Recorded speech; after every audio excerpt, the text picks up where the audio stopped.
Assalamualaikum warahmatullahi wabarakatuh. Salam sejahtera buat kita semua. Eh, Kali ini video yang akan saya bagikan itu tentang Euro 4 ya.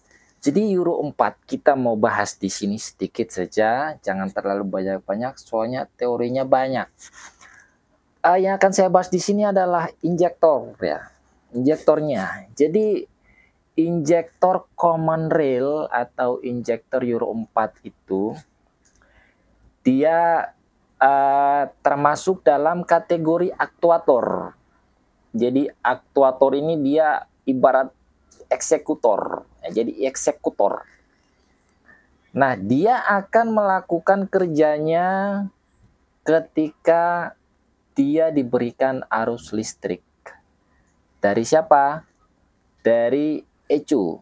Jadi ketika ECU memberikan sinyal berupa arus listrik kepada si solenoid, maka di situ solenoid baru mulai kerja untuk membuka valve-nya yang ada di dalam injektor tersebut, yang nantinya dengan terbukanya valve itu maka bahan bakar akan diinjeksikan. Nah, jadi gini, ECU dia mendapatkan informasi dari beberapa sensor yang ada. Nanti sensornya saya bagikan, tapi saya secara gambaran besarnya terlebih dahulu. Jadi si ECU ini dia mendapatkan atau dia menerima informasi dari setiap sensor yang terpasang pada sistemnya, pada engine-nya ya. Jadi dia membaca berupa arus listrik yang dikirim. Nah, jadi ketika dia mendapatkan arus listrik tersebut, dia akan mengolah. Dia akan mengolah dan dijadikan data, kemudian akan menghasilkan perintah. Nah, akan menghasilkan perintah. Untuk lebih mudah dipahaminya kayak begini. Ada namanya sensor, ada namanya komputer, ada namanya aktuator. Nah, jadi sensor ini kan ada beberapa sensor nih, misalkan 1, 2, 3, kemudian ECU itu adalah otak. Nah, kemudian aktuator itu dia berupa kayak solenoid atau kayak injektor begitu. Nah, jadi Kemudian ECU menerima sinyal daripada sensor, kemudian diolah menjadi data dan mengirim perintah kepada aktuator. Nah, jadi tekanan bahan bakar yang ada pada injektor itu dia sudah sama tekanannya, sama pressure-nya dengan yang ada di common rail. Jadi yang ada di injektor itu,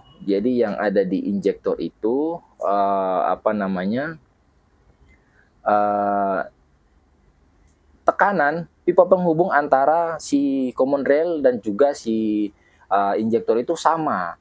Jadi 180 PSI sampai 220 PSI kalau hitungan pressure untuk minyak kilopascal ya, kPa. Nah, jadi 180 sampai 220 kPa. Nah, kemudian begini teman-teman, itu pressure-nya sudah sama. Jadi berbeda sama yang Euro 2. Kalau yang Euro 2 sendiri itu dia gini, dia mendapatkan pressure langsung daripada branch stop, dari plunger-nya. Nah, berbeda kayak dengan Euro 4. Kalau Euro 4 itu plunger yang ada di dalam supply pump-nya itu bekerja non-stop untuk menyuplai pressure tekanan ke common rail. Nah, di common rail situ pressure-nya diakumulasi tidak boleh melebihi daripada 220 kPa. Nah, pressure yang ada di common rail itu dia sudah diteruskan langsung menuju ke si injektor. Nah, jadi kita tidak bisa untuk menaikkan pressure tekanan di situ.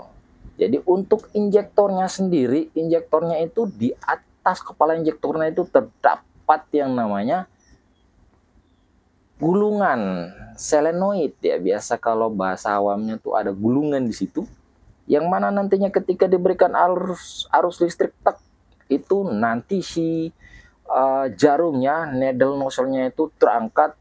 Nah, kemudian si bahan bakar yang pressure-nya sama dari common sampai ke injektor itu ditaruhkan menuju ke dalam ruang bakar. Tapi karena lubangnya sudah halus, maka di situ pressure-nya akan meningkat dan dikabutkan di situ. Nah, jadi kita tidak bisa lagi menyetel injektor kayak kita melakukan penyetelan nozzle pada Euro 2 yang masih menggunakan Brandstoff, karena itu udah ada gulungannya. Nah, untuk kerusakan yang sering terjadi pada injektor ini jarang ya, karena dia sudah dilengkapi dengan teknologi tinggi. Jadi teknologi tinggi yang diterapkan untuk injektor ini, dia menggunakan yang namanya diamond like carbon. Kalau diamond itu sejenis berlian ya, berlian itu berlian kuat ya. Jadi dia itu sudah dilengkapi, dibekali kekuatan untuk menahan panas dan jangka panjangnya lama. Itu durasi pemakaiannya oke lah, long time ya gitu. Nah, sehingga gini, kalau kerusakan yang sering terjadi itu paling cuma kayak short ya. Kalau memang sesuai jangka waktu pemakaiannya itu ya, itu bakalan lama ya. Jadi pemakaian atau penggantian rutin ya, penggantian rutin nozzle itu apabila udah jadi keausan di situ. Nah, kemudian kerusakan yang sering terjadi, paling yang sering saya dapatkan cuman itu. Jadi kita jangan terlalu untuk mendiagnosa low power ini injektornya kurang bagus apa segala macam. Ternyata tidak ya, karena Euro 4 itu sudah elektrik ya, sudah ECU ya. Jadi dia dikontrol. Jadi kalau misalkan ada low power apa segala macam, maka cek engine-nya akan muncul. Jadi kalian bisa melakukan diagnosanya tuh dari ketika cek engine-nya itu sudah muncul dan kalian merasakan apa yang dirasakan ketika kalian melakukan test drive. Nah, paling sering itu karena tidak dilakukan test drive, hanya melakukan diagnosa, maka itu akan terjadi sebuah kesalahan di situ, kesalahan diagnosa. Jadi kalian harus melakukan test drive terlebih dahulu unitnya.